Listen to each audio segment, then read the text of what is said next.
दादाला बोल रहे हैं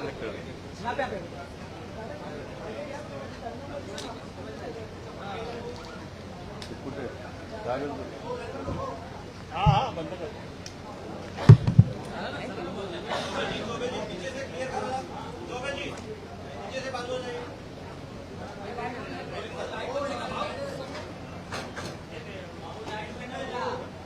काही दिवसांपासून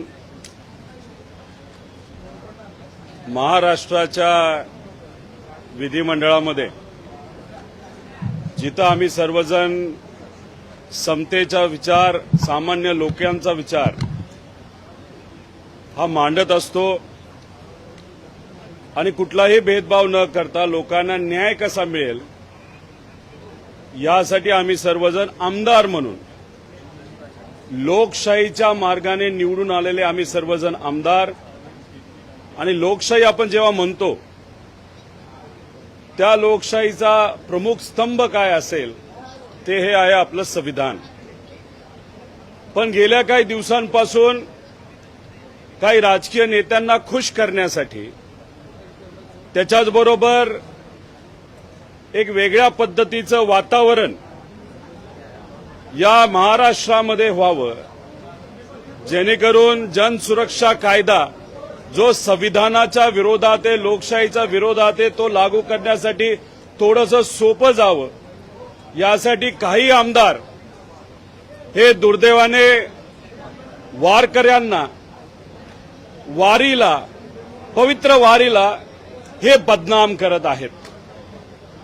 हबप श्यामसुंदर महाराज अनेक वर्षांपासून संविधान समता दिंडी हे तुकाराम महाराज, तुकोबाराया महाराजांच्या पालखी सोहळ्यामध्ये त्यांची दिंडी असते आणि मग लोकांना संविधानाचं महत्त्व हे समजावं यासाठी ते व त्यांच्याबरोबर असणारे सर्व सामाजिक कार्यकर्ते हे वारीमध्ये चालत असतात.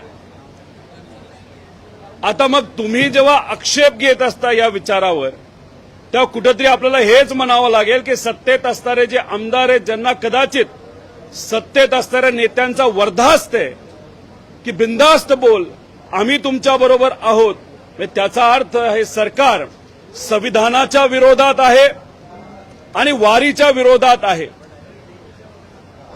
काही आंब्यावर विश्वास असणारे जे नेते आहेत, तुम्ही समजून घ्या कोण नेते आहेत. ते जेव्हा तलवार घेऊन वारीमध्ये येतात तेव्हा त्याच्यावर तुम्हाला आक्षेप घेता येत नाही.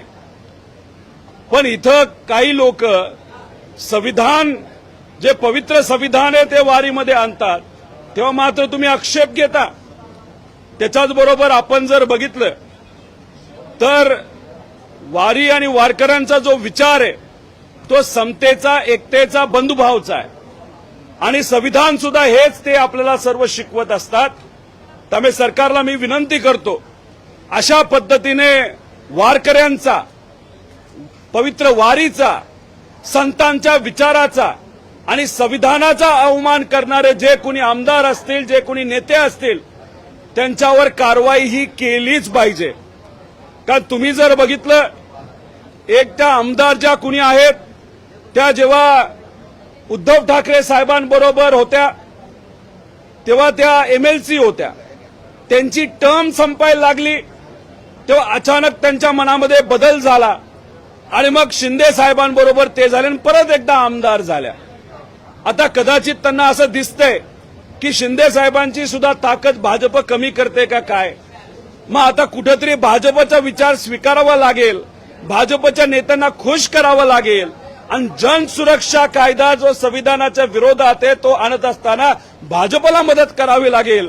म्हणून कदाचित त्या आमदार महोदया त्यांनी अशा पद्धतीचं वक्तव्य केलं. पण त्या वक्तव्याचा आम्ही निषेध करतो कारण ते वक्तव्य संविधानाच्या विरोधात आहे आणि वारकरी संप्रदायाच्या विरोधात आहे आणि पवित्र वारी आणि संतांच्या विचाराच्या विरोधात आहेत. आम्ही या गोष्टीचा, त्या विधानाचा आम्ही सर्वजण निषेध करतो.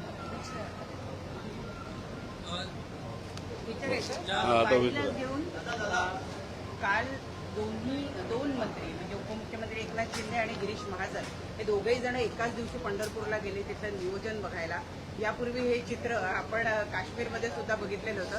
चढाओढ आहे दिसून येते शिवसेना आणि भाजपमध्ये. नाही, 100% चढाओढ आहे. खरं तर अजितदादा का नाही गेला असाही प्रश्न आम्हाला पडतो. कारण का आमदारकीच्या बाबतीत ज्या ज्या मतदारसंघामध्ये ज्या ज्या पक्षाचे आमदार निवडून आलेले आहेत महायुतीतले, त्यांच्या विरोधात आत्तापासूनच म्हणजे 4 वर्षानंतर आमदारकी आहे, आत्तापासूनच विविध महायुतीतले पक्ष एक एक उमेदवार तयार करत आहेत. चढाओढ 100% आहे. आज ती पंढरपूरला चढाओढ आपल्या सर्वांना बघायला मिळाली आणि तशीच चढाओढ जेव्हा महाकुंभ हा नाशिकला होईल तिथं सुद्धा ती चढाओढ दिसणार आहे. एक तर निधीच्या बाबतीत असेल आणि श्रेयवादाच्या बाबतीत असेल. त्यामुळे हे सरकार कशामध्ये गुंतलेलं आहे ते एकामेकाची जिरवण्यात गुंतलेलं आहे. त्याच्यामध्ये होतंय काय तर सामान्य लोकांकडे दुर्लक्ष हे त्या ठिकाणी केलं जातं. आज जर आपण बघितलं तर वरचं हाऊस नाही तर खालचं हाऊस.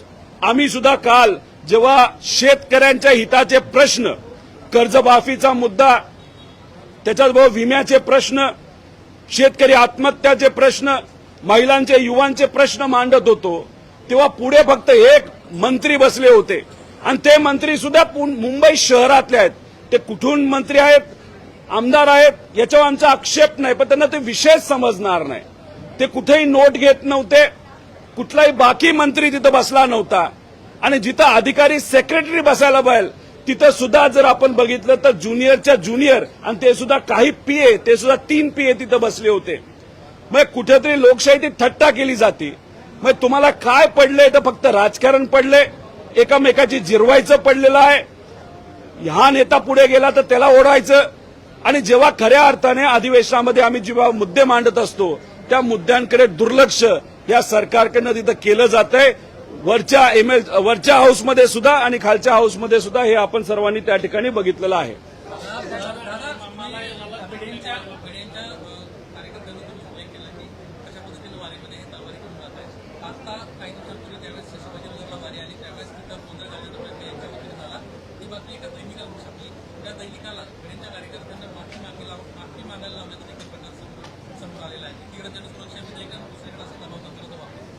हे बघा, हे जे मनोहर भाऊ भिडे आहेत त्यांचे जे कार्यकर्ते आहेत त्यांना धारकरी म्हणलं जातं. एखादा महामानवाचा विचार पुढे घेऊन जात असेल जो कुणी असेल तर त्याचं स्वागतच केलं जाऊ शकतं. पण दुसऱ्या बाजूला तुम्ही जर दमदाटी करत असाल, दडपशाही करत असाल, तलवाऱ्या घेऊन जर कुठेतरी वारीमध्ये जात असाल जिथं समता, एकता, बंधुभाव आणि शांततेचा संदेश दिला जातो, म्हणजे कुठेतरी तुम्ही वारीला हायजॅक करण्याचा प्रयत्न करता, त्याच्यामध्ये चुकीचे विचार टाकत असता. त्याच्याचबरोबर एखादा पत्रकार हा लोकशाहीचा प्रमुख स्तंभ आहे. तो जर खरं काय घडलं, कसा वाद झाला, कसं मारामारी झाली, कशा पद्धतीने या धारकऱ्यांनी तिथं गडबड केली हे जर तिथं प्रिंट करत असेल, दाखवत असेल आणि त्याच्यावरच जर त्या पत्रकारावर कारवाई नाही तर दमदाटी करून माफी मागायला लावत जात असेल तर हे अतिशय चुकीचं आहे. हे जनसुरक्षा कायदा जो आणला जातोय तो फक्त जे सामान्य लोकांचे मुद्दे मांडणारे लोक आहेत त्यांच्यासाठी आहे. ज्यात पत्रकार आहेत, सामाजिक कार्यकर्ते आहेत, विरोधातले पक्ष आहेत आणि असे सर्व लोक आणि कदाचित सामान्य लोक सुद्धा. पण दुसऱ्या बाजूला ही जी दडपशाही होती, तलवार घेऊन दमदाटी केली जाते, तर पत्रकाराला धमकवलं जाते, त्यांच्यासाठी कायदा तर आहे. तो कायदा कधी वापरणार? पण इलेक्शनसाठी हे लोक आपल्याला मदत करतात, आपल्यासाठी प्रचार करतात. हे जे धारकरी आहेत ते आपला पक्षाचा झेंडा अप्रत्यक्षपणे घेऊन पुढे जातात. म्हणून त्यांची जर तुम्ही पाठराखण करत असाल ते आम्ही सर्वजण खपून घेणार नाही. खऱ्या अर्थाने जनसुरक्षा कायदा हा झाला नाही पाहिजे आणि दुसऱ्या बाजूला कुठलाही पक्ष असू नाही तर कुठलीही संघटना असू ते जर कायदा हातामध्ये घेण्याचा प्रयत्न करत असेल त्या लोकांवर कारवाई, कितीही जवळची संघटना नाही तर व्यक्ती असो तर त्या व्यक्तीवर, संघटनेवर कारवाई सुद्धा झालीच पाहिजे असं आमच्या सगळ्यांची मागणी आहे.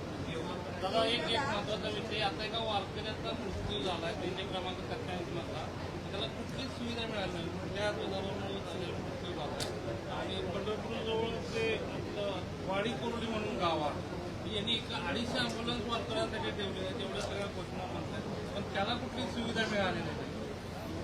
आता मला माहित नाही अँब्युलन्सेस खऱ्याच दिल्यात का फक्त दिखाव्यासाठी दिलेल्या आहेत, पण एक सांगतो, तिथं डॉक्टर असतात, काही प्रायव्हेट लोक सुद्धा तिथं असतात.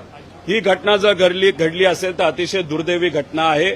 एखाद्या वारकऱ्याचा, ते सुद्धा सामान्य व्यक्ती जो आपल्या शेतामध्ये कष्ट करतो आणि आता विठोबारायाचं दर्शन घेण्यासाठी वारीमध्ये चालतो, त्यांना जर तिथं सेवा दिली जात नसेल, हे योग्य नाही.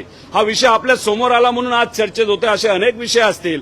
त्यामुळे सरकारने, मला असं वाटतं की फक्त भपकेबाजी करण्यापेक्षा लोकांना सेवा देण्यामध्ये लक्ष देण्याची जरूरत आहे. जसं इलेक्शनच्या आधी अॅडव्हान्समध्ये दिंडी प्रमुखांना पैसे पाठवले होते, पण आता जर आपण बघितलं तर पाठपुरावा करावा लागला, आंदोलन करावं लागलं, आम्हाला विषय मांडावे लागले. मग कदाचित त्यांनी ठरवलं की नाही आपण पैसे देऊ. पैसे दिले नाही दिले अजून आम्हाला माहित नाही, पण म्हणजे कसं की हे सरकार नाटकी सरकार आहे. इलेक्शन आलं तर नाटक करतं, इलेक्शन गेलं की विश्रांती घेतं. अशा पद्धतीचं हे सरकार काम करतं. हे दुर्दैवी गोष्ट आहे.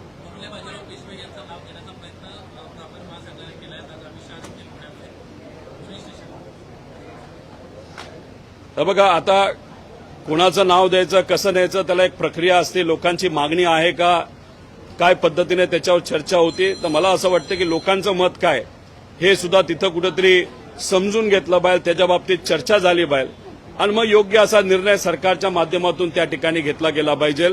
अमित शाह साहेब पुण्यामध्ये येत आहेत. पुणे आज क्रिमिनल हब झालं आहे, दुर्दैव आहे. शिक्षणाचं, विचाराचं एक प्रतीक असायचं, एक वातावरण तिथं त्या पद्धतीचं असायचं. अख्ख्या देशामध्ये एक चांगला संदेश हा पुण्यातून दिला जायचा. पण आज पेपर उघडलं काय, टीव्ही बघितला काय, रेप, मर्डर, धमक्या, एक्स्ट्रॉशन, अशा पद्धतीची चर्चा पुण्याच्या बाबतीत दुर्दैवाने आज तिथं होत आहे. आज गृह खातं जे महाराष्ट्राचं आहे ते कमी पडत आहे.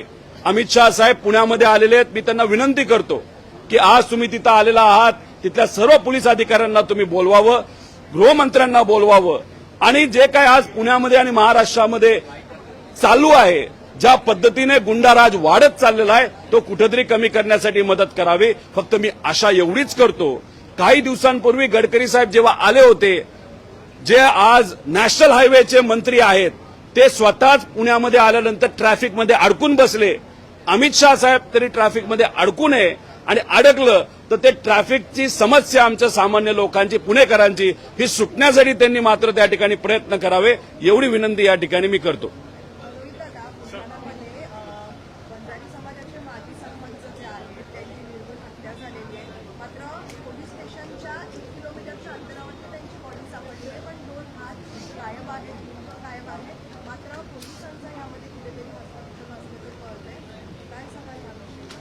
वंजारी समाजाचे सरपंच, माजी सरपंच सोनवणे यांची दुर्दैवाने तिथं हत्या झाली, हे आपण सर्वांनी बघितलं.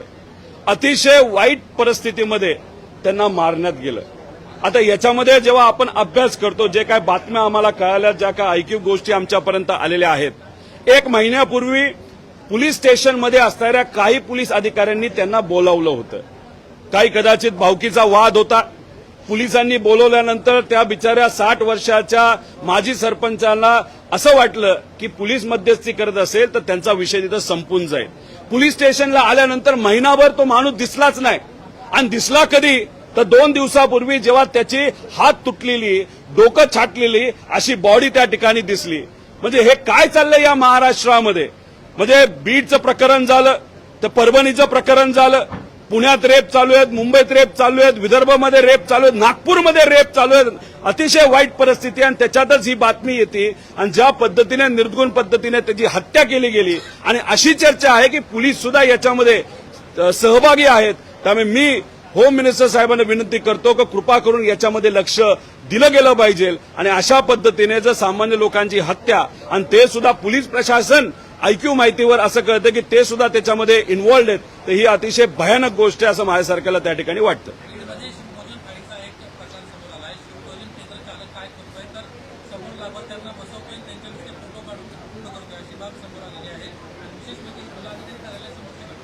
शिवभोजन थाळी जेव्हा सुरू करण्यात आली होती कोरोनाच्या काळामध्ये आणि त्यानंतर जेव्हा आर्थिक अडचण अनेक लोकांना होती, गरिबांना होती, त्यावेळेस शिवभोजन थाळीची खूप मदत लोकांना तिथं झाली.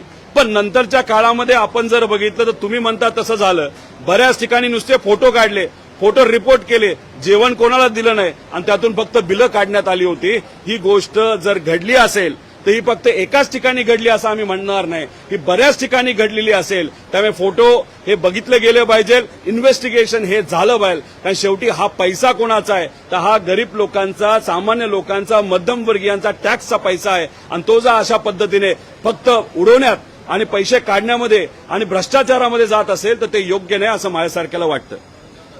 त्याच्याच बरोबर एक महत्वाची गोष्ट, मुंबई शहरामध्ये आपण जर बघितलं तर गेल्या काही दिवसांमध्ये थोडासा वाद हा मराठी विरुद्ध अमराठी असा कुठेतरी होताना आपण सर्वजण बघतोय.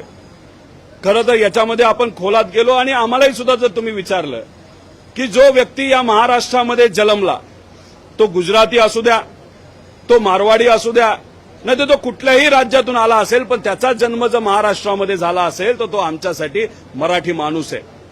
भाषा तर त्यांना येतेच, पण हा जो वाद आता वाढवला जातोय, जो पेटवला जातोय, जसं विधानसभा इलेक्शनच्या आधी ग्रामीण भागामध्ये राजकीय फायदा व्हावा यासाठी जातीय वाद मोठ्या प्रमाणात वाढवला गेला होता आणि शहरामध्ये त्या काळामध्ये लोकसभेला फायदा व्हावा यासाठी धर्माचा वाद निर्माण केला गेला होता. आज जर आपण बघितलं तर मुंबईमध्ये हा जो मराठी विरुद्ध अमराठी वाद निर्माण केला जातोय त्याच्या प्रमुख कारण कदाचित मुंबईचं इलेक्शन आहे आणि मुंबईच्या इलेक्शनमध्ये या वादाचा फायदा हा भाजपला जास्त प्रमाणात व्हावा म्हणून कदाचित हा वाद वाढवला जातोय का काय असं आम्हा सगळ्यांना वाटतंय. मीरा भाईंदरमध्ये जे काही काल मोठं आंदोलन झालं त्याला जो काही आर्थिक रसद आहे ती कुणी पुरवली, कसं झालं, काय झालं, का तो वाद वाढत चाललेला आहे, का आत्ताच मुंबईच्या इलेक्शनच्या आधीच हा वाद वाढवला जातोय, हे खऱ्या अर्थाने बघण्याची जरूरत आहे. म्हणजे महाराष्ट्राला मोठं करण्यासाठी, महाराष्ट्राला या देशातलं सगळ्यात ताकदवान, आर्थिक दृष्टिकोनातून ताकदवान राज्य बनवण्यासाठी हे सरकार प्रयत्न करत नाही, तिथं जातीवाद आणतंय आणि मुंबई जी या देशाची राजधानी आहे आर्थिक, तिचं महत्व कमी व्हावं आणि लोकांचं लक्ष दुसरीकडे कुठेतरी जावं आणि एक वेगळ्या प्रकारचा वाद या मुंबईमध्ये यावा यासाठी हा वाद मराठी आणि अमराठीचा केला जातोय असं आम्हाला आता त्या ठिकाणी शंका यायला लागलेली आहे आणि हे जर होत असेल ते अतिशय दुर्दैवी आहे. त्यामुळे मी कृपा करून मुंबईच्या सर्व जनतेला, महाराष्ट्राच्या जनतेला विनंती करतो, हे जे काय भेदभावाचं राजकारण आहे, हे जे काही वाद घालण्याचं राजकारण आहे, हे आपल्याला कधीही भलं पडणार नाही. त्यामुळे कृपा करून या बाबतीत विचार करा आणि जर कुणी हे करत असेल तर सोशल मीडिया आणि विविध माध्यमातून हे लोकांसमोर तुम्हीच आणू शकता, मीडियाच आणू शकता आणि ते सुद्धा मराठी मीडिया आणू शकते असा विश्वास त्या ठिकाणी माझ्यासारख्याला वाटतो. मुंबई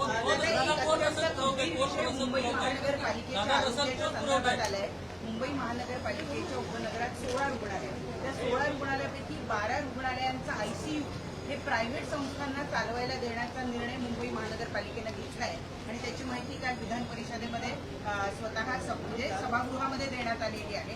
आयसीयू सारखी इतकी महत्वाची व्यवस्था ही खाजगी संस्थांना चालवण्याला देणं ही कितपत योग्य आहे? हे बघा, मुंबई महानगरपालिका या देशातली सगळ्यात श्रीमंत महापालिका होती.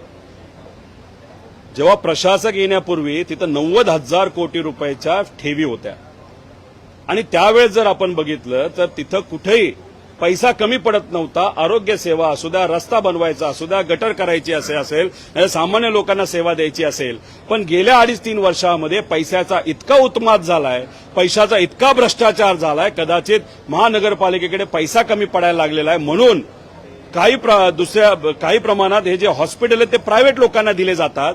नाही तर प्रायव्हेट लोकांना हॉस्पिटल देत असताना त्यातून काही अर्थव्यवहार होतोय का, काय आर्थिक व्यवहार पैसे घेतले जात आहेत का?